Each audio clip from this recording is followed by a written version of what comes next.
Muy buenos días. A nombre del Ministerio de Medio Ambiente les damos la cordial bienvenida y agradecemos la presencia de todos ustedes, de la gente que se está integrando a esta reunión del Reglamento para la Evaluación Ambiental Estratégica, que vamos a revisar en esta consulta pública. Algunos contextos para... lo primero es este contexto de bienvenida y presentación del programa. Vamos a contar con los saludos del jefe de la Oficina de Evaluación de Evaluación Ambiental, Sebastián Elwin. Y posteriormente también está el contexto, para colocar el contexto jurídico, Bruno Regliati de la División Jurídica nos va a colocar en un contexto esta materia que va a ser no más allá de 5 minutos. Una presentación mía del proceso de PAC, en qué consiste, cómo se puede participar, y luego la exposición de fondo, que es la presentación del instrumento en consulta, que lo va a hacer Manuel Alejandro Vallejo, profesional de la Oficina de Evaluación Ambiental. Y luego vamos a dejar, que eso van a ser entre 25 y 30 minutos, para luego dedicarnos 40 minutos exclusivamente a las preguntas. Así que eso sería, yo dejo de compartir y le dejo la palabra a Sebastián para que nos pueda dar su saludo como jefe de la oficina. Sebastián.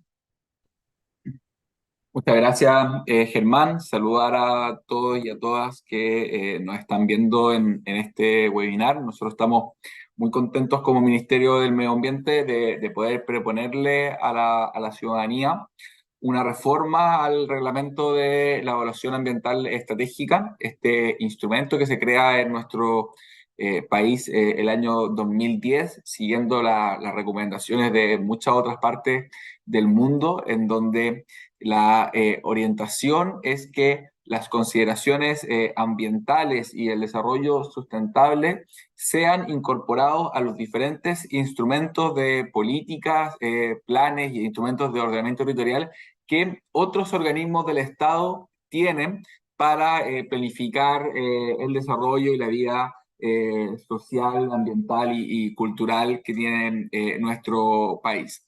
Tras más entonces de 10 años de experiencia en la evaluación ambiental estratégica, estamos proponiendo una serie de mejoras, de modernizaciones al sistema, de tal manera de poder dar más certezas a los planificadores, a los consultores, a las comunidades, ampliar también la participación ciudadana e ir recogiendo diferentes aspectos en los que nuestra institucionalidad ambiental ha evolucionado desde entonces. Tenemos una nueva ley marco de cambio climático, tenemos una nueva ley del servicio de biodiversidad y áreas protegidas. Entonces la intención es actualizar este instrumento. Cabe también mencionar que también estamos muy contentos puesto que esta reforma se hace cargo de un aspecto que está en el programa de gobierno del actual presidente Gabriel Boric, que dice relación con darle aún mayor importancia a la planificación territorial y a la manera en que las diferentes variables ambientales son incorporadas en estos instrumentos. Así que, sin más, los invitamos a todos, por supuesto, a quedarse a este webinar, a ser parte también de la consulta ciudadana, a hacer las observaciones, recordar que cada una de las observaciones que ustedes hagan serán respondidas por nosotros como Ministerio de Medio Ambiente en este proceso de elaboración de este reglamento tan necesario. Muchas gracias. Gracias, Sebastián. Señalar eh, que ya que estamos transmitiendo también en vivo por YouTube. Y segundo, que ya tenemos alrededor de 130 personas ya conectadas. Y señalar a algunas personas que nos han dejado su saludo en el chat. Carlos Durán, de Territorio Ciudad Consultores, desde Valdivia. Soledad Leitado, desde el mismo nivel central. Merly Plasencia, la Municipalidad de Renca. Saludos desde la provincia de Arauco. Chillán, del Coordinador Eléctrico Nacional. Carolina Leiva, de Santo Domingo. Capstus Cooper, desde Puesto Cisne, región de Aysén. Jiménez Villega, de la Municipalidad de Providencia. Municipalidad de Olmué. Seremio de Transporte de región de Los Ríos, Valdivia. Saludo a la Oficina de Medio Ambiente de la Municipalidad de La Estrella, sexta región, del Consejo de Monumentos Nacionales, de Minbu Dictec, Gobierno Regional de Valparaíso, Juan Carlos Flores, Medio Ambiente de Puerto Angamos, Municipalidad de Cartagena, Seremi Minbu, Camila Bello, Municipalidad de Puerto Montt. Hay muchos mensajes de todos lados, de todo Chile, así que lo primero que vamos a compartir con ustedes es para colocar en contexto de en qué consiste eh, bueno, estamos en una consulta ciudadana de un reglamento para una evaluación ambiental estratégica que corresponde, que es el mecanismo que nosotros tenemos como institución para poder consultar y revisar con las organizaciones, con las instituciones interesadas en los procesos de consulta. Los cuatro objetivos son difundir, recabar opiniones, analizar y generar una respuesta. En esta etapa nos encontramos en el tema de recabar opiniones, que para eso se hace esta consulta y para eso estamos en este proceso, en este webinar. Estamos en el proceso de ejecución. Este proceso de ejecución comenzó el 17 de octubre y culmina el 30 de noviembre. Son 30 días el proceso de consulta propiamente tal. ¿Cómo se puede hacer? A través de la plataforma que la vamos a estar permanentemente grabando en el chat para que ustedes puedan tenerla, pero ustedes a través de la página web nuestra entran a consultas ciudadanas, mma.gov.cl y directamente. También tenemos, y hay un sector de la ciudadanía que hace observaciones de carácter escrito, a través de la Secretaría Regional y Ministerial existen formularios para hacer un formato para poder realizarlas. Así que se puede hacer también de esa manera si es que alguien quiere hacerla así. Los pasos a seguir es ingresar al banner de consulta ciudadana, consultas abiertas, que se encuentra esta consulta, y usted puede acceder y revisar el documento en consulta presionando el documento en consulta e ir a documentos destacados, donde aquí existe minutas y algunos informes que les pueden ser de utilidad para poder acceder a este momento. Pueden ingresar como persona jurídica, como persona natural, como organización sin personalidad jurídica. Son libres ustedes de colocar la representación el cual ustedes estimen conveniente, digamos, utilizando la clave única y sin clave única. La otra vez tuvimos problemas con la clave única, pero ya se corrigió. Pero de todas maneras, si lo llegaran a tener, pueden ingresar con carnet de identidad sin ningún problema. Sin ningún problema pueden, por si acaso, pero ingresar de todas maneras si van a hacer observaciones háganlo, porque ese es el objetivo de esta reunión. Una vez registrado, se podrán observaciones generales o observaciones específicas y también se pueden anexar documentos con antecedentes u observaciones que desean hacerlo. Si fueron fueron correctamente enviadas, aparecerá un mensaje observación enviada exitosamente, pudiéndose imprimir. Del mismo modo, su observación quedará publicada en la plataforma una vez verificada su admisibilidad. La admisibilidad no toma más de 24 horas, soy yo el responsable de eso, lo estoy revisando todos los días por la gente. Ya esta consulta tiene 27 entradas, o sea, 27 ciudadanos que han hecho ya observaciones ya sin haber hecho esta reunión, así que yo creo que eso ya es una señal. Así que dejo de compartir y le dejo al equipo del departamento que va a hacer la exposición a Manuel, a Bruno, que van y creo que también Sebastián van a hacer la exposición propiamente tal, así que para que puedan compartir. Se los dejo la pantalla a ustedes. Muchas gracias. Muchas gracias, Germán. Sí, vamos a entonces comenzar con la exposición sobre los contenidos de esta reforma. Bueno, como les mencionaba un poco en la introducción, esta es la primera reforma que se le plantea al reglamento de la evaluación ambiental estratégica, que es un reglamento del año 2015, por tanto, creemos que tenemos bastante experiencia e información acumulada y responde también a uno de los compromisos adquiridos por el presidente Gabriel Boric para su mandato de gobierno. Entonces, sin más, pasemos a la siguiente lámina. Eh, Primero, ¿qué es la EAE y cómo se inserta en la institucionalidad ambiental? La evaluación ambiental estratégica es un sistema que, como indica su nombre, busca evaluar ambientalmente las políticas y planes de otros organismos de la administración del Estado. Entonces, la idea es que los diferentes instrumentos que tienen otros organismos del Estado ya incorporen en sus etapas de elaboración y de diseño las consideraciones ambientales. Es una forma de integrar de manera transversal las consideraciones ambientales y específicamente las del desarrollo sustentable en la acción general del Estado. Así que es un instrumento muy importante para cumplir los fines medioambientales que por supuesto atañen a no solamente el Ministerio del Medio Ambiente, sino que a muchas otras reparticiones. Y por eso nosotros decimos que la EAE parte desde las consideraciones ambientales y se introduce en aquellas problemáticas sociales y propias de la economía.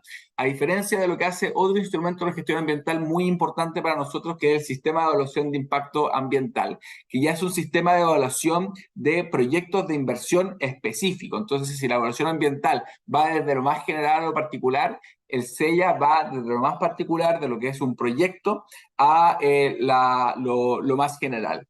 Y es muy importante, creemos, esta integración porque de esa manera la evaluación ambiental estratégica genera normas, planificación, instrumentos de ordenamiento territorial, que son los que posteriormente van a dar certezas a la evaluación en el sistema de evaluación de impacto ambiental. Así que hay una sinergia entre ambos instrumentos.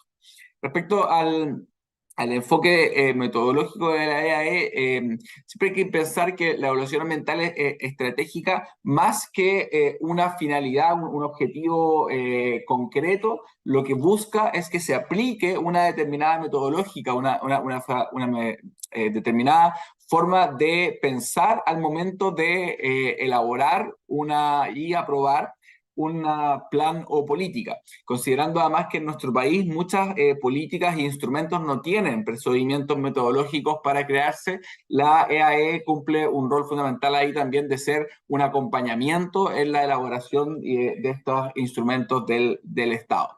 En ese sentido, la EAE le dice al planificador que tiene que partir con una identificación del problema de decisión, analizar las causas, focalizar en temas críticos para la decisión, o sea, cuáles son las decisiones críticas que tengo que tomar como planificación, elaborar opciones de desarrollo. Esto es muy importante, que durante el proceso de elaboración el planificador siempre de alguna manera está pensando en opciones distintas, y aquí nosotros lo que debemos decir es que lo que tiene que materializarlo, y ello dialoga a su vez también con las diferentes etapas, por ejemplo, de participación ciudadana o de aprobación de la imagen objetivo, en lo cual se reflejan estas diferentes opciones de desarrollo, y finalmente también incorpora los deberes de monitoreo y de seguimiento. Siguiente, por favor. Yeah. ¿A qué instrumentos le aplica la evaluación ambiental estratégica en Chile? Y debiésemos partir quizás por aquellos que cuantitativamente son la mayor cantidad, y vi también que muchas de las personas que están participando representan a actores de las municipalidades en Chile que tienen a su cargo los planes reguladores comunales. Esto es muy importante, cómo la EAE se ha ido integrando en la elaboración de los PRC, de los planes seccionales y también de los planes reguladores intercomunales, que son las normas de planificación urbanística que existen en nuestro país. Luego también aplica a las zonificaciones del borde costero, a los planes regionales de ordenamiento territorial, los PROT, que todavía no existen de carácter vinculante, y el reglamento para su elaboración se encuentra en la Contraloría, y esperamos que prontamente tengamos con este reglamento para empezar a elaborar los PROT. La ley también dice que debe estar el manejo integrado de cuencas, que es un instrumento que hasta el día de hoy no existe con ese nombre, pero también existe en el Ministerio de Obras Públicas otros instrumentos de gestión de cuencas y hemos estado, por supuesto, en conversaciones con ellos para, de alguna manera, incorporar la evaluación ambiental estratégica en la elaboración de estos planes. Y a su vez también existe una regla amplia que permite que políticas y planes de carácter normativo general se les aplique EAE cuando los aprueba el Consejo de Ministros para la Sustentabilidad y el Cambio Climático y posteriormente es ratificado por el presidente de la República. Eso ha ocurrido en políticas como la política minera o la política energética, y actualmente existen 3 instrumentos que están con aplicación de EAE por esta vía: la nueva política nacional de uso del borde costero, la política de construcción sustentable y la política de gestión de montañas. Siguiente, por favor. Entonces, ahí tenemos, por ejemplo, una consulta de si se puede aplicar la EAE para otros instrumentos, y esa es precisamente la idea de lo que estaba mencionando, ¿no? Existe la posibilidad de aplicar EAE a cualquier política o plan de un órgano del Estado que sea aprobada por el Consejo de Ministros para Sustentabilidad, y para eso nosotros como ministerio estamos siempre abiertos a conversaciones para hacer esas gestiones. Adicionalmente, diferentes leyes sectoriales, distintas de las leyes medioambientales, han incorporado instrumentos con evaluación ambiental estratégica. Así ha sido, por ejemplo, la habilitación normativa de terrenos, que es un instrumento específico del Ministerio de Vivienda y Urbanismo para habilitar normativamente terrenos en el plan de emergencia habitacional. Lo propio ocurrido con los estudios de franja de transmisión eléctrica y los polos de desarrollo de generación eléctrica, que como ustedes pueden ver son planes, estos 2 últimos del Ministerio de Energía, que están orientados a la planificación del desarrollo de proyectos privados que posteriormente van a tener que ser licitados, de alguna manera van a desarrollarse de manera privada, pero son previamente planificados por el Estado, y a esta planificación es la que nosotros la incorporamos la evaluación ambiental estratégica. Siguiente. Después, al contexto de esta modificación, digamos, ¿no? Lo anterior era un poco el estado del arte actual de la EAE, de los componentes que además están en la ley. Y lo que estamos haciendo ahora con esta modificación al reglamento es primero fortalecer los aspectos metodológicos y procesales de la EAE, o sea, dejar muy en claro cuáles son las etapas de la EAE, cuáles son las etapas de participación ciudadana, cuántos informes a los organismos con la administración del Estado mínimo se deben requerir para este proceso de evaluación. En definitiva, es dar mayor certezas al planificador y a las comunidades que puedan estar interesadas de qué es lo que tienen que hacer para cumplir con la metodología de la EAE. Además, también se produce un esfuerzo de sincronización del desarrollo de la EAE con las respectivas políticas o planes, porque aquí tenemos casos, como mencionaba, en las cuales, por ejemplo, las políticas no tienen ninguna regulación procesal ni metodológica, entonces ahí aplica la EAE plenamente, pero existen otros instrumentos que sí están ampliamente regulados en la Ley General de Urbanismo y Construcciones y su ordenanza, por ejemplo. Entonces, la intención del reglamento es no duplicar funciones en la EAE y en los procesos de aprobación de esos instrumentos, y de esa manera sincronizar la EAE y hacerla finalmente un proceso integrado en conjunto con el proceso de aprobación reglado sectorialmente. Y finalmente, respecto también del acuerdo de Escazú, se favorece la participación ciudadana en las etapas de diseño y aprobación, que sabemos que hay muchos instrumentos que las tienen, otros que no, pero es muy importante la participación ciudadana en estas etapas tempranas de diseño. Cierto. Y entonces, finalmente, ahí, en lo que yo les voy a exponer, existe un contexto normativo nuevo que no estaba vigente cuando se creó el reglamento de la EAE, que dice relación primero con la Ley Marco de Cambio Climático, que en su artículo 43 señala que la EAE es un instrumento para incorporar las consideraciones de la mitigación y adaptación al cambio climático. Al respecto, nosotros como ministerio dictamos hace poco una guía sobre cómo incorporar el cambio climático en los instrumentos de planificación territorial. Y además habla de el carácter vinculante que tendrá un informe final del Ministerio de Medio Ambiente para continuar con la elaboración de la política o plan. Y ahí para nosotros es muy importante, la ley es bien amplia y nosotros en el reglamento queremos ser bien precisos de lo que nosotros como Ministerio de Medio Ambiente observamos es el adecuado seguimiento del proceso de la EAE, ¿no? O sea, el Ministerio de Medio Ambiente no tiene competencia para decirle al planificador cómo tiene que planificar. Esa es una decisión de cada uno de los organismos, pero sí tiene competencias para cerciorarse de que el procedimiento se haya seguido de acuerdo a lo que corresponda y se haya cumplido con la metodología. Eh, y además se creó muy recientemente el Servicio de Biodiversidad y Áreas Protegidas, el cual considera un nuevo instrumento de planificación que se llama la planificación ecológica y mandata a que la planificación ecológica sea considerada en los instrumentos de ordenamiento territorial a través de la EAE, ¿no? Entonces la EAE ahora tiene que incorporar la, este instrumento de planificación ecológica. Estos son los elementos de contexto del reglamento que ahora a continuación vamos a pasar más a detalle a mirarlos y para eso dejo a Bruno, que es de la división jurídica del ministerio y va a hacer algunas precisiones de carácter técnico jurídico. Gracias, Sebastián. Bueno, como bien explicó Sebastián, que hizo un contexto también de lo que es la EA actualmente y también desde dónde viene esa conformación debido justamente a la entrada en vigencia de nuevos cuerpos normativos, como no son la Ley Marco de Cambio Climático, como justamente la Ley 21.600, que crea el Servicio de Diversidad.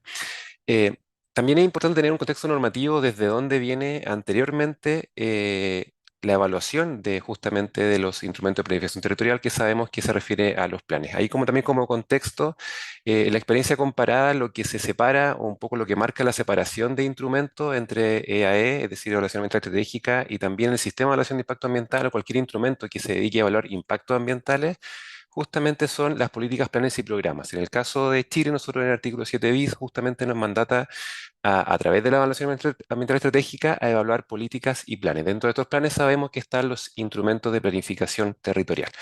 Pues bien, un poco de historia para conocer justamente el contexto a través del cual se quiere también cambiar un poco o avanzar en la lógica de aplicación de la evaluación ambiental estratégica a través del presente reglamento, es justamente tener presente que la Ley 1300 del año 1994, justamente en el artículo 10, letra H, evaluaba ya en los literales de ingreso, el artículo 10, por supuesto, de la Ley 1300, de aquellos que son literales que en definitiva indican cuáles son los proyectos o actividades que deben ingresar a evaluación de impacto ambiental, y en la letra H de ese año hablaba de planes regionales de desarrollo urbano, planes intercomunales, planes regulares comunales, planes seccionales, proyectos industriales o inmobiliarios que lo modifiquen o que se ejecuten en zonas declaradas latentes o saturadas. Por tanto, teníamos que los IPT, es decir, los instrumentos de planificación territorial, eran evaluados a través del sistema de evaluación de impacto ambiental y, por tanto, caía en bajo una lógica de evaluación de impacto. Por tanto, lo primero que se debió ahí preguntar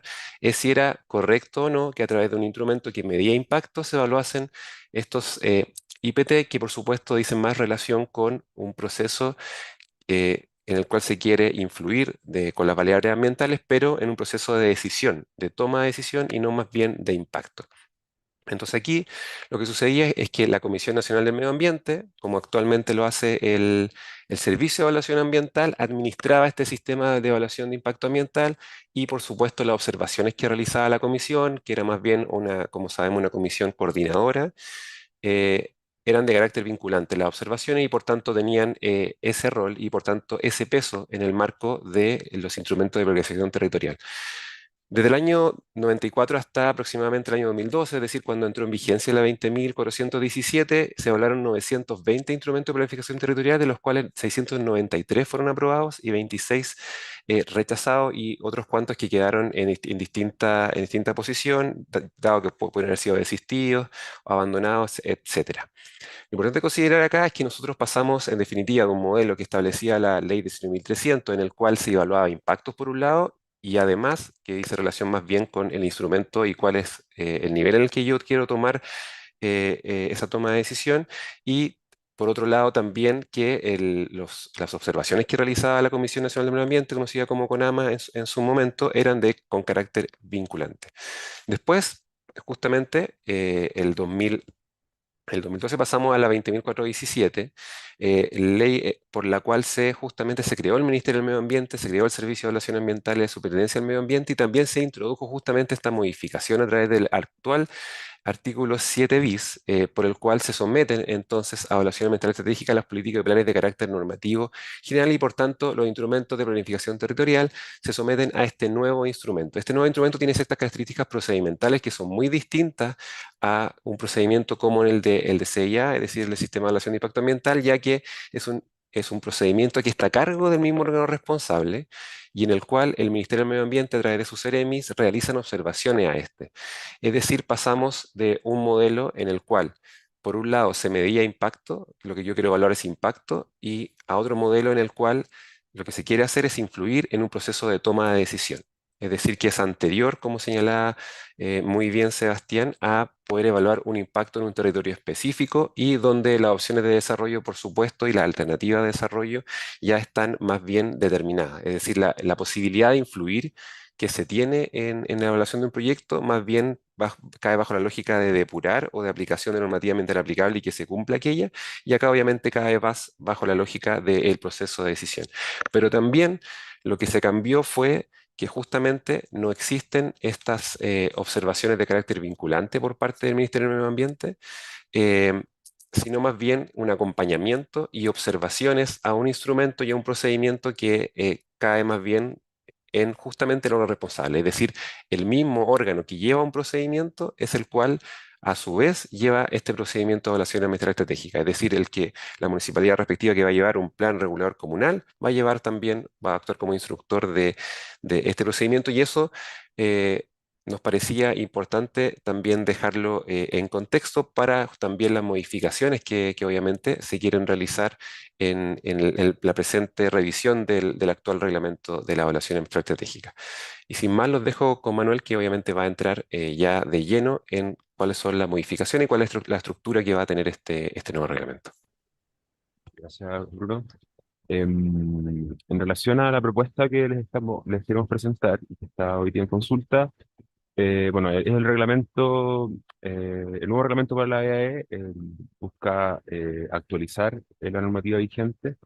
El actual reglamento, que es el Decreto Supremo número 32 del año 2015 del Ministerio del Medio Ambiente, consta de 29 artículos y la propuesta que está en consulta eh, propone un cuerpo normativo de 48 artículos.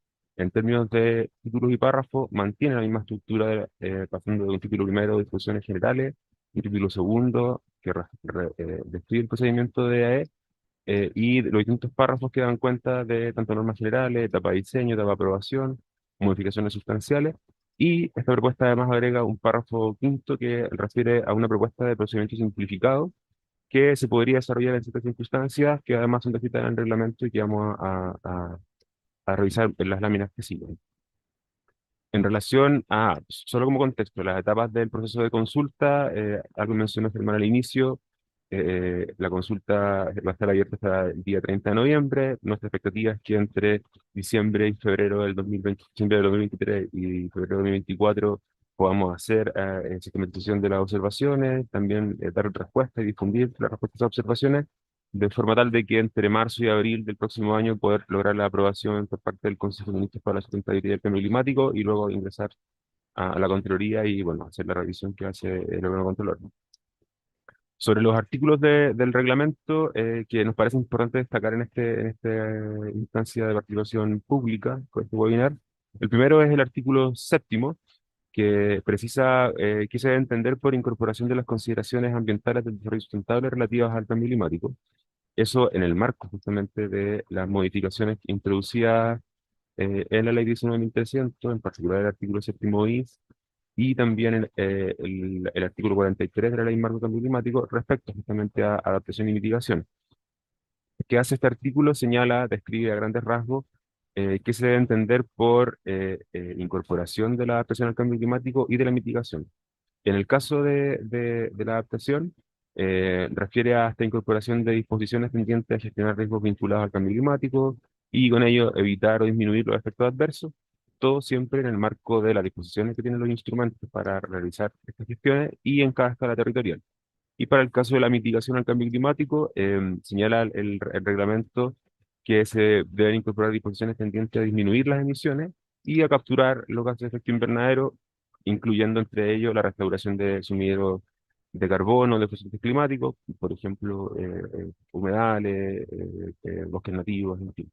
Todo siempre en cada escala territorial y en el marco de las atribuciones y competencias normativas que tiene cada instrumento sometido a eso además tiene como correlato de este artículo la guía de evaluación ambiental estratégica para incorporar el cambio climático, los instrumentos de planificación y ordenamiento territorial, que como señalaba Sebastián hace un rato, fue publicada por este ministerio hace unos meses atrás.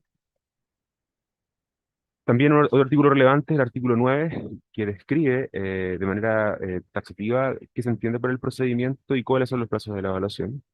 El primero que destaca este artículo es que el proceso de AE y su impulso, también como mencionaba Bruno, es responsabilidad exclusiva del órgano responsable, del órgano del Estado, que impulsa la elaboración de una política o plan que se somete a AE. Señala también el reglamento en este artículo que el AE es un procedimiento reglado y por tanto, al ser un procedimiento reglado, está constituido por ciertas etapas que son esenciales, y son esas etapas las que se describen en el reglamento. Y esas etapas esenciales no se pueden desarrollar o omitir, perdón, no se pueden desarrollar en un orden distinto o ser omitidas, a excepción de lo que se describe, de las reglas específicas que se establecen para efectos del procedimiento simplificado en el párrafo quinto del título 2 del reglamento. Y también al final de este artículo señala, bueno, qué se entiende por impulso al procedimiento también, qué se entiende por inactividad, y establece reglas para operar en contexto de inactividad del procedimiento administrativo, también posibilitar la suspensión del mismo en caso que sea fundado y que sea requerido por el propio órgano responsable, y también en caso ya extremo donde la inactividad se extiende por un plazo que señala el reglamento, que pueda proceder también el abandono del procedimiento administrativo, donde cada órgano responsable debe dar término a este, dado que se ha sobrepasado el plazo establecido para su efecto. Otro artículo relevante es el artículo 11, que establece el fomento de la participación ciudadana en el marco de los procesos de evaluación ambiental estratégica. Y sobre eso, por un lado, se le entrega un rol de coayudante al Ministerio de Medio Ambiente de difusión de las instancias de participación que realiza el órgano responsable, de forma tal de que se puedan difundir en nuestra sitio web y también en nuestras redes sociales, copias de las publicaciones que realizan los órganos responsables para la participación de la ciudadanía en la etapa de diseño y también en la etapa de aprobación.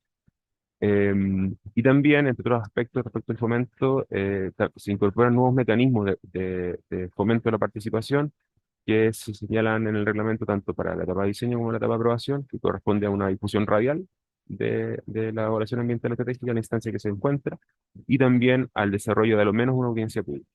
Esto siempre en el marco, por supuesto, de la coordinación que tiene que existir con los otros procedimientos de desarrollo del instrumento sometido a evaluación. Es decir, si el instrumento ya cuenta con una audiencia pública, es posible fundir ambas audiencias públicas. Y se señala también eso en el reglamento.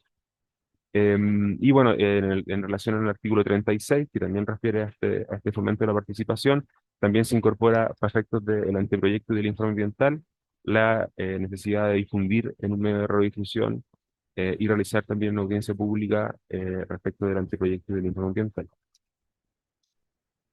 El artículo 22 que se propone establece de manera más o menos clara algo que mencionó Sebastián al inicio, dándole certeza también al planificador cuándo deben solicitarse los informes de los órganos del Estado y respecto de qué contenido, y establece el reglamento que deben existir a lo menos dos.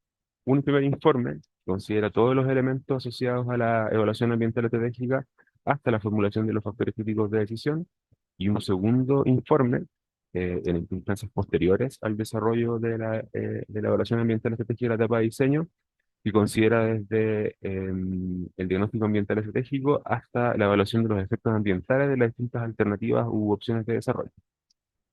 Eso como instancia mínima requerida por el reglamento. En el caso, otro artículo relevante que nos parece importante destacar, refiere al artículo 47 del reglamento, que ya entra de lleno en el procedimiento simplificado, y este artículo establece bajo qué condiciones se podría desarrollar el procedimiento simplificado, es decir, a qué instrumentos aplicaría. Por un lado, describe que podría aplicarse este procedimiento simplificado que se propone al desarrollo de modificaciones sustanciales de instrumentos de planificación u ordenamiento territorial cuando refiera exclusivamente a una de las hipótesis que señala el reglamento para cada caso. Por eso ahí describe las letras B, C, D y E, que refieren al tipo de instrumento, que son los artículos 45 respecto a modificaciones sustanciales. Un segundo tipo de instrumento refiere a lo que también mencionamos hace un rato, esta habilitación normativa de terrenos en el marco del Plan de Emergencia Habitacional y dada la urgencia que tiene este instrumento, el procedimiento simplificado podría desarrollarse cada vez que el órgano responsable así lo determine.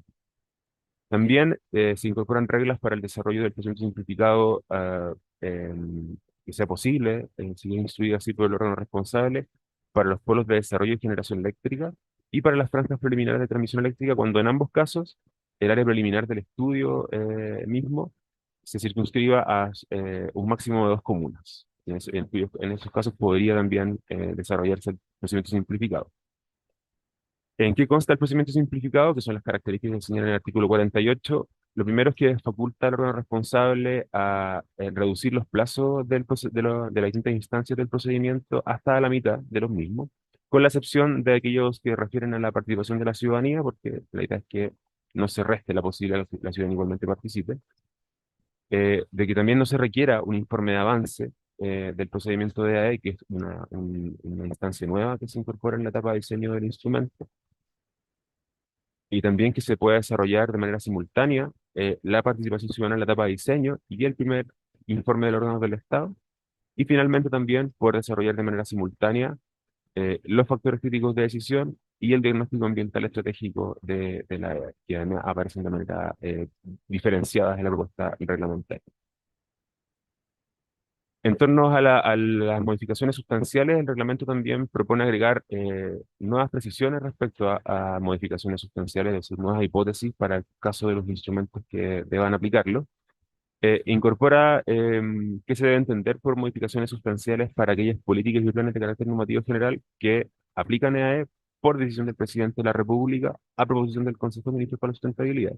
Es decir, más o menos entrega criterios para que el Consejo de Ministros para la Sustentabilidad tome la decisión de proponer al presidente de la República la procedencia o no de someter a EAE este tipo de políticas y planes.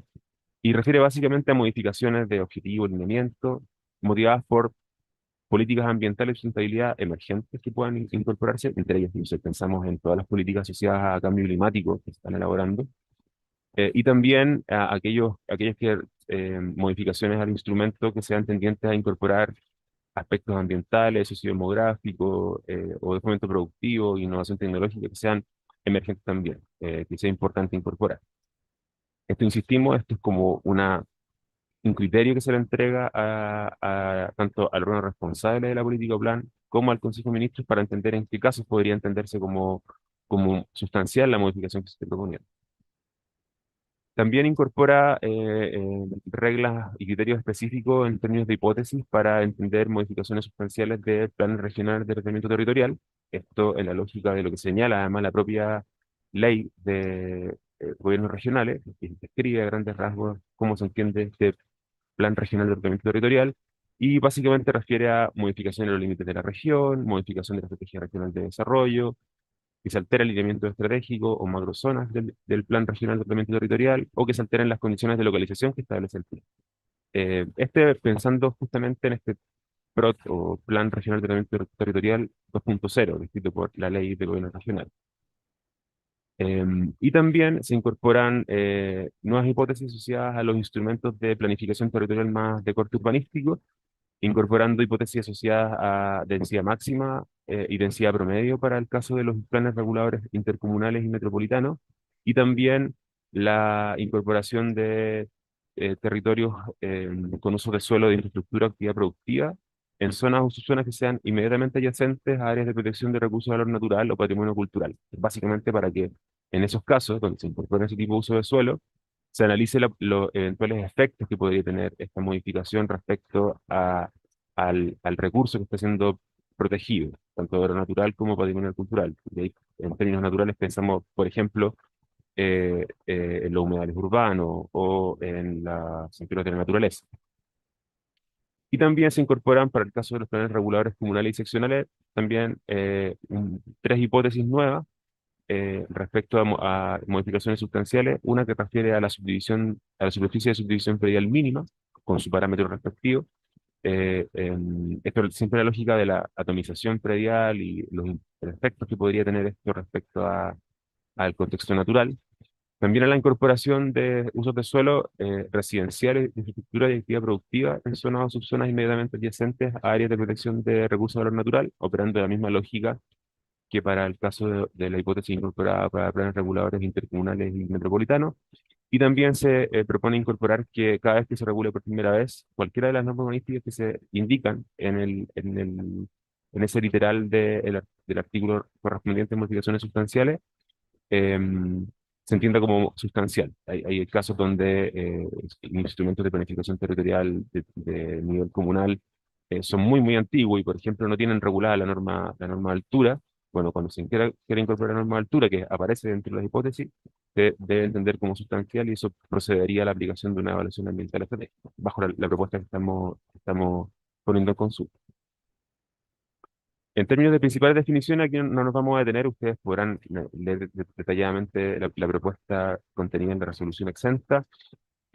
Básicamente incorpora definiciones precisas para entender qué se entiende por informe de avance, el informe ambiental corregido y también el informe final que está escrito en la Ley Marco Cambio Climático.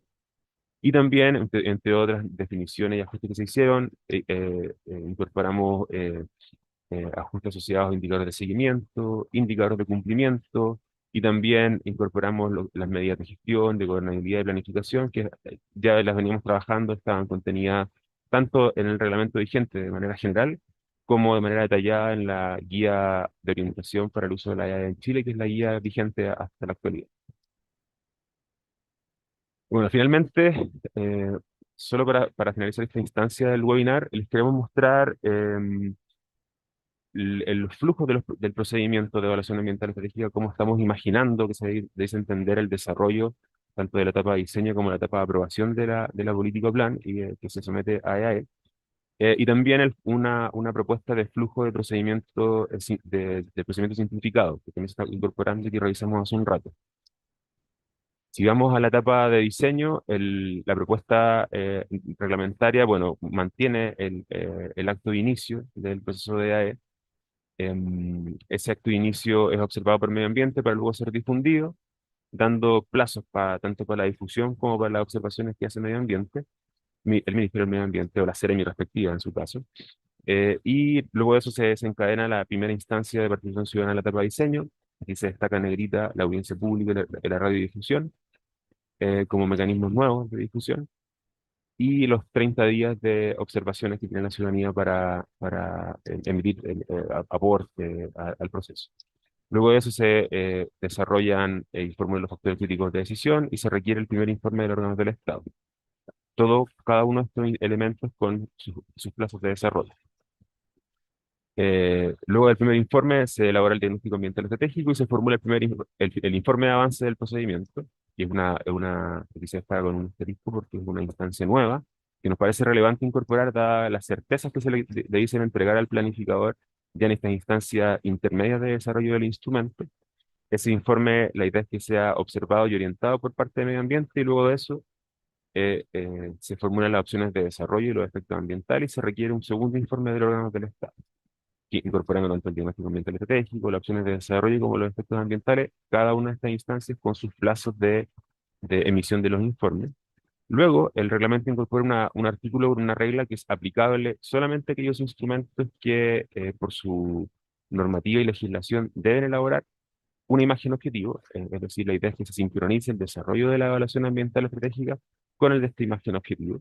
Y sobre eso, bueno, hemos intentado ser más o menos precisos, incorporando especialmente aquellos que entendemos que lo incorporan, que son los planes reguladores intercomunales, planes reguladores comunales, y también la imagen objetivo que debe formular el Plan Regional de Ordenamiento Territorial según la Ley de Gobierno Regional.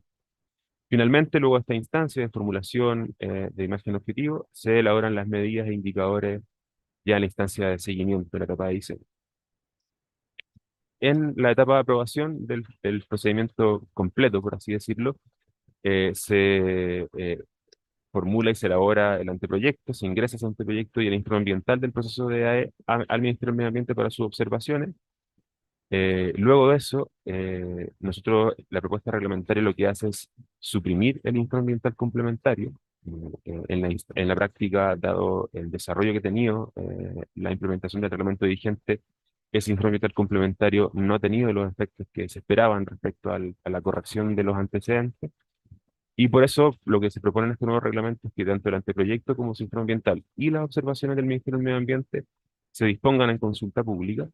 Esa consulta pública que va a tener se mantiene el plazo vigente, que es un plazo de 30 días, y se generan también un nuevo mecanismo de participación, audiencia pública y radiodifusión. Terminada la instancia de consulta pública, se formula la versión final del anteproyecto y en caso de que esas modificaciones del anteproyecto incidan en el informe ambiental, se formula el informe ambiental corregido. Ambos elementos van a observaciones por parte del Ministerio del Medio Ambiente, quien debe elaborar un informe final del procedimiento, que tiene la lógica de una resolución, que es elaborada por la Seremi del Medio Ambiente en el caso de los instrumentos de nivel regional, intercomunal o comunal, y por la Secretaría del Medio Ambiente en el caso de los instrumentos de escala interregional o nacional. Luego de eso, terminado y recibido el informe final del Ministerio del Medio Ambiente, se determina el procedimiento que lo da el propio órgano responsable.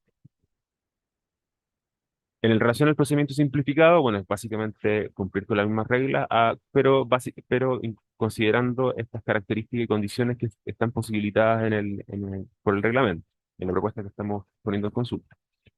Las instancias son las mismas, los plazos que ustedes podrán ver se disminuyen a la mitad, que tienen que ver con la formulación, la difusión, por ejemplo, o los informes de órganos del Estado, que pasan de 20 días a 10 días para emitir los informes.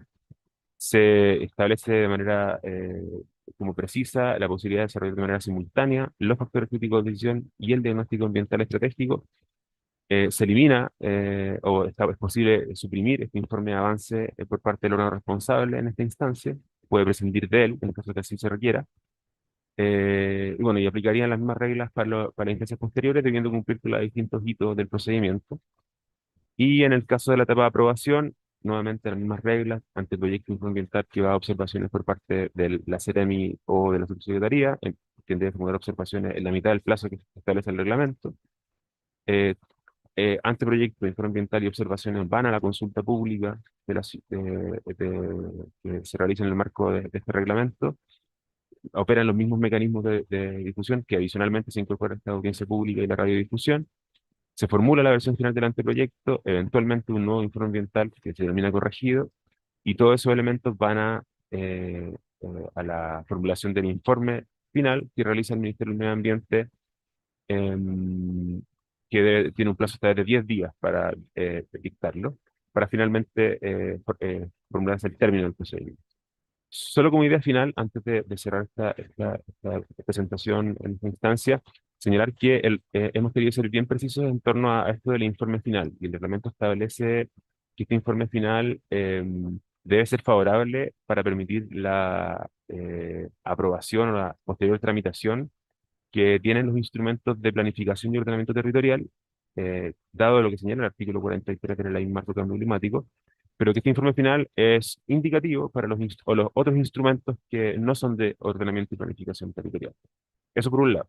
Y por otro lado, también el reglamento señala que respecto de ese informe final, perdón, van a operar todos los recursos administrativos que pueden operar respecto a decisiones del Estado, en nuestro caso, recursos de invalidación, recursos de reposición, incluso recursos jerárquicos en la medida que se quieran revisar las decisiones contenidas en ese informe final, ya sea favorable o desfavorable. Eso, muchas gracias.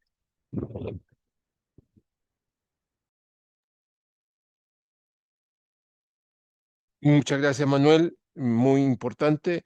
Ha sido, vamos a aprovechar, le pedimos también a Bruno, bueno, Bruno tiene, y Manuel, ya tenemos varias preguntas que se han respondido directamente, se les ha respondido a las personas, pero vamos a aprovechar de hacer una lectura de 3 de ellas. Así que vamos. Tomás Barra preguntó, muy buenos días, no, perdón, Jessica Núñez, profesional de Gobierno Regional de Antofagasta, quisiera consultar si existe otra región, aparte de Magallanes, que se encuentre desarrollando una EAE asociado a la macrozonificación de borde costero.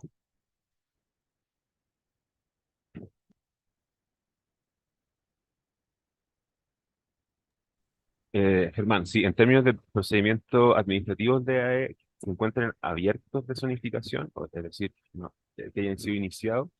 Nosotros tenemos en nuestro sistema de información la zonificación del borde costero de la región de Aysén, que inició hace como 3 o 4 años, pero que no ha avanzado de manera expedita, y también la zonificación del borde costero de la región de Atacama.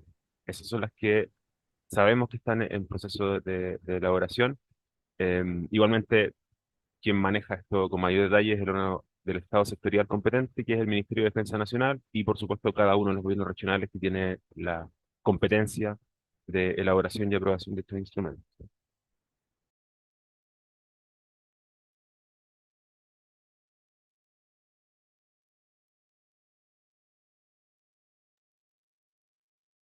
Vamos a hacer la lectura de otra consulta.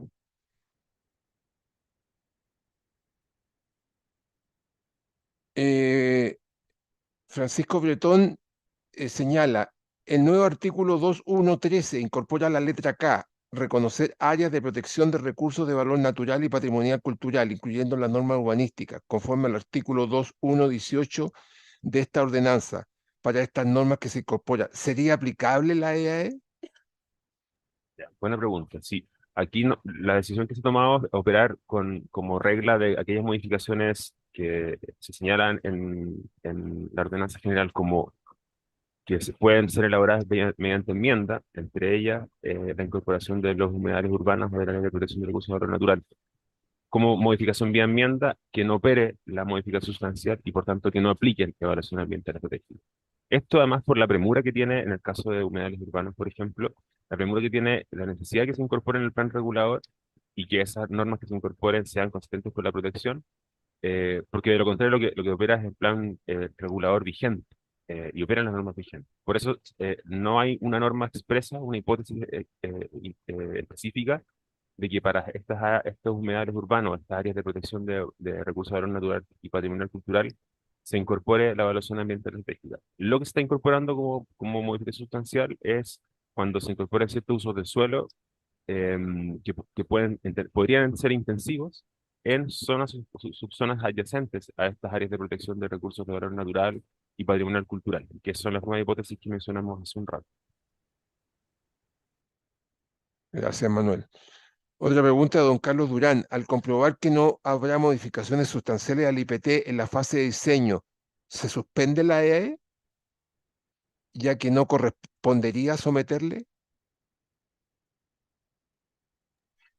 No entiendo muy bien la pregunta que hace Carlos, voy a intentar dilucidarla. No habrá modificaciones sustanciales al IPT en la fase de diseño. No, pues sí, voy a ir más. La IAE operará de manera obligatoria para aquellas modificaciones del IPT que son sustanciales. Por tanto, si el instrumento de planificación territorial está modificándose de manera no sustancial, es decir, no concuerda con ninguna de las hipótesis que señala el artículo respectivo en el marco de la IAE, no está obligado a desarrollar la evaluación ambiental estratégica como tal, a iniciar el procedimiento de evaluación ambiental estratégica en ese sentido. Eh, si luego del desarrollo del proceso se decide que no se desarrollen modificaciones sustanciales, el procedimiento no está obligado a dar término al proceso de IAE como tal. Perfecto. Hay otra pregunta que está desarrollada, no está marcada, pero buen día. En el reglamento se define qué organismo será el encargado de verificar que la EAE esté presente en los planes, programas y normas. No, en el reglamento no se señala de manera expresa quién es el órgano que verifica la incorporación de los elementos del anteproyecto en el proyecto final o la aprobación final. En la práctica, lo que termina operando en ese sentido son las instancias de coordinación entre órganos del Estado, es decir, todas las instancias que nosotros como Ministerio de Medio Ambiente desarrollamos, requiriendo que esto se incorpore, siempre como parte de la coordinación de servicios públicos, y también opera en aquellos casos que señala expresamente la ley las normas de la Contraloría General de la República y quien ha sido básicamente la instancia para comprobar de que aquello que se señala y que está contenido en el informe ambiental y en los anteproyectos sometidos a EAE sea incorporado por los respectivos proyectos o aprobación de instrumentos de planificación territorial o política y planes respectivos, cuando hacen la distintos tipos de instancias que desarrolla la Contraloría para estos efectos. Otra consulta que hace don Roberto Villablanca, en la incorporación de los humedales urbanos de los IPT, según el mandato de la ley 21.202, ¿es una modificación sustancial según esta propuesta de reglamento? ¿Requeriría una modificación del IPT? ¿Ingreso al EAE? Bueno, entiendo que también la pregunta que hizo hace un rato Francisco Bretón, en aquellos casos de reconocimiento de áreas de protección de valor natural y patrimonial cultural, dado que se entiende como enmienda, el reglamento no lo incorpora como modificación sustancial y por tanto no debiese aplicar a evaluación ambiental estratégica. Es una lógica de que se ha incorporado en el instrumento de planificación territorial en el menor plazo posible, que se incorpore con la instancia que señala básicamente el desarrollo de una enmienda por parte de lo que dice hoy día la Ordenanza General de Urbanismo y Construcción. Perfecto.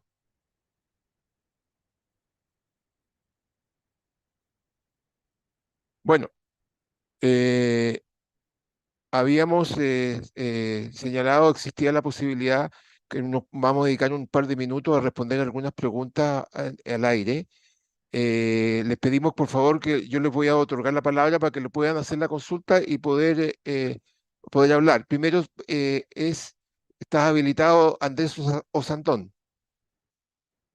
Andrés, para que, No, dice Andrés que está acá que fue por error, hermano. perdón. Ya, entonces, Francisco Bretón está habilitado para poder hablar.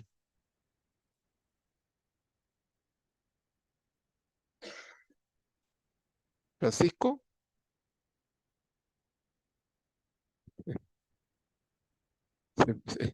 se cayó. Ya, y por último caso, el último intento, Nivaldo Ceballos.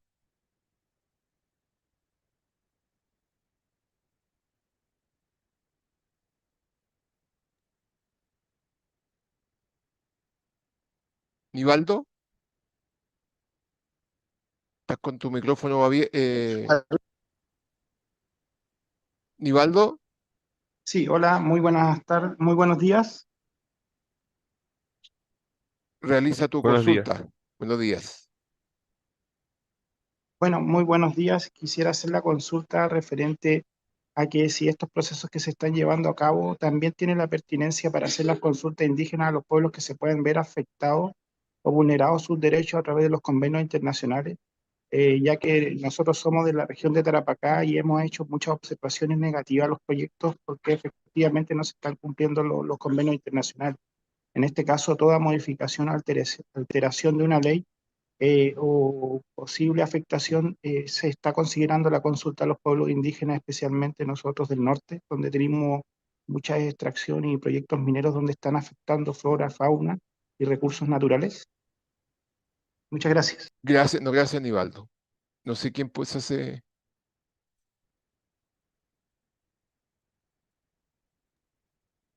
Sí, bueno, yo quizás después para dar la palabra a Bruno que puede señalarlo de manera más expresa, pero también me engancho con el caso.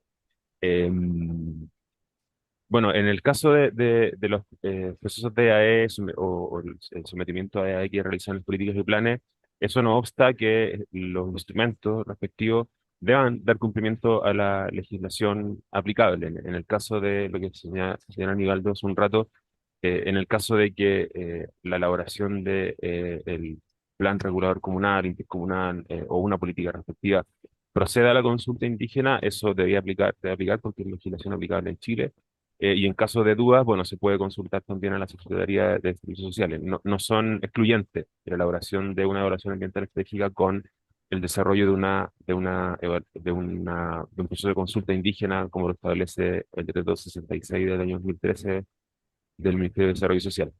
Eso como grandes rasgos. No sé si a Bruno le gustaría comentar algo más respecto a eso. Sí, sí, es un tema que genera obviamente bastante discusión. Todos los temas relacionados con consulta indígena son obviamente complicados de evaluar. Efectivamente, el convenio exige afectación directa y por tanto ahí es cuando también se generan estas dudas acerca de, por ejemplo, si un instrumento de planificación territorial podría generar afectación directa y por tanto que fuera susceptible de generarse esta consulta indígena. Eso no obsta que obviamente los proyectos o actividades que se desarrollen dentro de ese IPT y que se sometan al sistema de evaluación de impacto ambiental sí lo tengan y así ocurre de manera recurrente. Después, eso escapa un poco de la verdad de las competencias del ministerio, es decir, de cuándo no se requiere consulta indígena y como decía bien Manuel, eso también es algo que también le corresponde al Ministerio de Desarrollo Social. Gracias, Bruno. Hay una pregunta también de Carlos Durán. Uno de los objetivos que plantea el MMA para esta modificación de reglamento es la agilización del proceso, pero se agrega otro informe más, audiencia pública y plazos superiores a los de la OGUC, que son días corridos. ¿Se asume que en realidad se está aumentando el proceso? Eh, Buena pregunta. La respuesta es súper clara, no, porque la EAS va a demorar siempre menos del desarrollo del instrumento que esté siendo sometido a evaluación.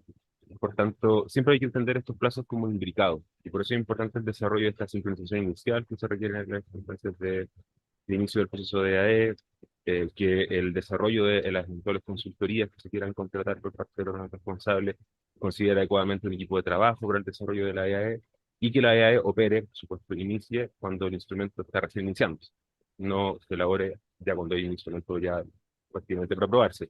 Cuando ya yo quiero aprobar un instrumento y estoy recién iniciando la EAE, ahí claramente es muy probable que la EAE atrase las instancias de aprobación. Pero de lo contrario, por regla general, una EAE debe operar en el ámbito del desarrollo del plazo del instrumento mismo. De ahí que, no sé, en el caso de la habilitación normativa de terreno, el plazo que se está desarrollando es entre 6 meses y 9 meses, junto con la propia habilitación normativa que desarrolla la misma. Eh, Gracias. Hay una pregunta también de don Hugo Correa. Estimado, las inquietudes consultadas por parte de los planos reguladores pueden incluir el territorio no urbano dentro de sus injerencias legales en la comuna. ¿Es así o no? De nuevo, ¿puedes leerla de nuevo? Estimados, las inquietudes consultadas parte de que el plano regulador puede incluir el territorio no urbano dentro de sus injerencias legales en la comuna. ¿Es así o no? Mira, es una pregunta que en verdad, a mi juicio, excede el desarrollo de este reglamento. La normativa que aplica a los planes reguladores comunales está contenida en la ordenanza general de nuevas construcciones y a mi juicio, claro, ese tipo de preguntas debiesen ser más bien contestadas y colaboradas por la Secretaría Regional Ministerial de Medio y Urbanismo o por el Ministerio de Vivienda. Ahora, sin perjuicio de ello, lo que dice hoy día la Ley General y la ordenanza a mi juicio es claro respecto a qué se entiende por territorio urbano, territorio rural. Urbano es solamente lo que está dentro del límite urbano y solo con ciertas excepciones es posible hacer cambios de suelo eh, fuera de esos límites urbanos, pasando de territorios rurales a urbanos, excepto en lógicas muy puntuales. Ahora, eso, insisto, excede el desarrollo de este reglamento como tal, y refiere más bien a las competencias normativas que tienen los instrumentos de planificación territorial. Ya. Oye, yo creo que vamos culminando. Hay una pregunta más. ¿Qué cambios normativos están proponiendo en el marco de la modificación de la 19.300 que ha iniciado con diálogos ciudadanos por parte de la MMA en lo referido a la aplicación de la EAE? Cambios y mejoras en el artículo 7 bis y siguiente. Por ahora el reglamento no puede hacerse cargo de aquello que no está considerado en la ley, quizás no proponiendo, pero sí tomando en consideración. Y me gustaría dejar más bien a Bruno que puede comentar Sí. algunas cositas sobre la ley, porque se vienen cositas. Sí, efectivamente, la ley está tratando de avanzar justamente en la incidencia que tiene el Ministerio de Medio Ambiente y su CEREMI en los procesos de evaluación ambiental estratégica. Eh, Siendo bien sincero, actualmente se está trabajando todavía en cómo va a quedar la propuesta de la ley. Se está trabajando también con los otros ministerios. Por supuesto, aquí tiene mucha injerencia lo que pueda decir Mimbu, que obviamente participa ya sea por sí o asesorando a cada una de las municipalidades, podríamos decir el 95% de los instrumentos de planificación territorial que se someten actualmente a evaluación estratégica, y también obviamente tiene un rol importante aquí también energía, y por tanto está trabajando con ellos la mejor manera de lograr eso. La idea ahí, como también señaló la presentación por Manuel, es avanzar a una lógica, y también en un primer momento di un poco de contexto legal y de modificaciones legales justamente la 16300 del año 1994 y la 20417 que ingresó el 2010, en el cual se pasó de un modelo que era más bien de observaciones vinculantes, pero un instrumento que quizá no era el adecuado como era el CEIA, a observaciones más bien de carácter, podríamos decir, indicativo. Pero en un instrumento que sí es el adecuado, que es decir, que en definitiva las observaciones se incluyen en un proceso de toma de decisión y no más bien relacionado con impactos ambientales, que es una lógica del sistema de evaluación de impacto ambiental. Entonces, lo siento por no poder dar más detalles, pero la verdad eso está actualmente, de verdad, en esta semana estamos teniendo bilaterales justamente con el Ministerio con Mimbu y con Energía, y por tanto no les podría adelantar ahora eh, el diseño que va a quedar ahí. Pero lo que sí quiero que se queden con la idea es que sí va a representar un avance, en mi opinión, significativo de lo que actualmente tenemos en el artículo 7 bis, que como le señalaba a un comienzo, pasamos a un modelo que es más bien indicativo. La ley marco cambio climático sí indica justamente la necesidad de un informe favorable.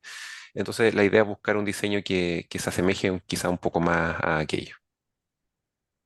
Gracias, Bruno. Vamos cerrando la reunión. Esta reunión era el objetivo de motivarlos a que todos ustedes participen y que hagan observaciones, que muchas de las observaciones se las puedan incorporar al proceso, así que eso es un tema que está abierto. El acceso va a quedar en la plataforma, el link de YouTube que se genera una vez terminada esta reunión, no se genera inmediatamente, en términos para que ustedes puedan tener acceso directamente a toda la reunión, y también vamos a contar y vamos a subir a nuestra página la presentación que realizaron Manuel, Bruno y Sebastián, para que todos tengan acceso a ella. Así que eso a partir de mañana ustedes puedan contar claramente con ese tema. Así que yo no sé si alguno de ustedes quisiera hacer algún cierre final, si está por ahí Sebastián o Bruno, digamos, sobre este proceso, o Manuel. Bueno, a mí me gustaría solo, bueno, como tú dices, motivar a que las observaciones que se tienen y que muchas han sido también o contestadas o formuladas, eh, digo, contestadas de manera escrita o a voz en esta instancia, las puedan igualmente, si les parece necesario, formularlas en la instancia que establece la plataforma de las consultas ciudadanas. El plazo es hasta el 30 de noviembre. Y no, y solo en verdad quiero agradecer a Catalina, a Javiera y a Andrea, que estuvieron contestando además observaciones durante toda la instancia de manera escrita. Ellas además partieron la instancia de este webinar como parte del equipo de trabajo que está también detrás de este reglamento. Solo eso como agradecimiento público a ellos. Mm, Muy bien, y es así, se ha respondido una gran cantidad de preguntas, tanto las que se respondieron verbalmente, pero por escrito por lo menos fueron 15 preguntas, 16 preguntas. Así que en ese plano, darles cordialmente las gracias y nos veremos. Estamos en contacto, así que muchas gracias. Estamos bien. Muchas gracias, que esté muy bien. Chao.